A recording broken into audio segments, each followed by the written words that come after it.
J'étais coordonnateur d'éducation. On avait décidé de se battre contre la loi anti-inflation, la loi de Trudeau. Oui.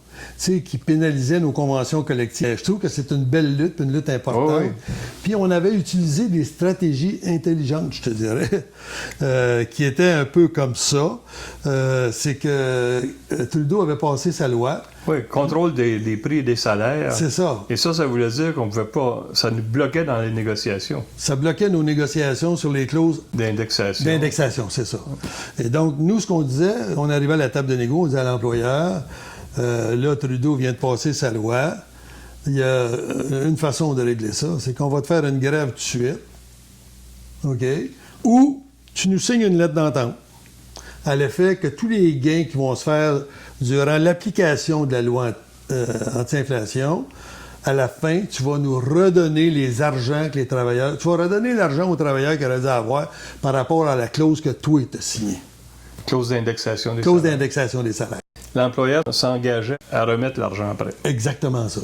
Et ça a été plusieurs victoires, mais on a eu une grève majeure par rapport à ça.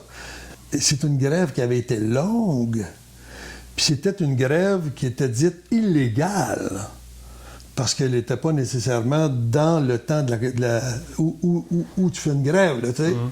Fait que, mais ça l'est devenu par après, là, parce que finalement, on avait sorti, mettons, quelques mois avant, mais là, on avait eu des poursuites incroyables.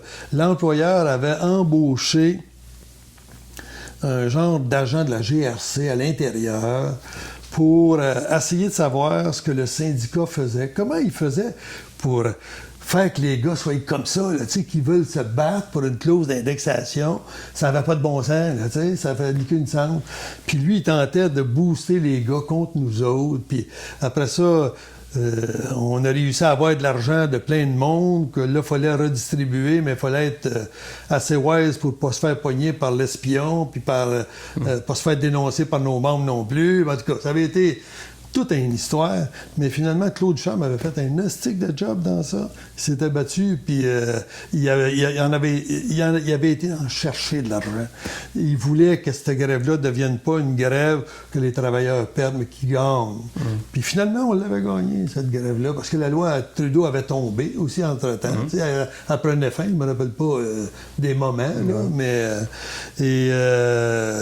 ça a été une autre lutte. C'était pas un gros groupe, là, c'était peut-être une centaine, mais c'était comme grève, c'était dominant, c'était majeur. Mais là, il n'y avait pas beaucoup de syndicats qui faisaient ça, là, ces luttes-là. Là, à l'époque, là, je pense qu'on était les seuls à négocier des lettres d'entente qui disaient « tu vas repayer plus tard ouais. ». Sans ça, si tu vas avoir une grève, c'est ça que tu vas avoir.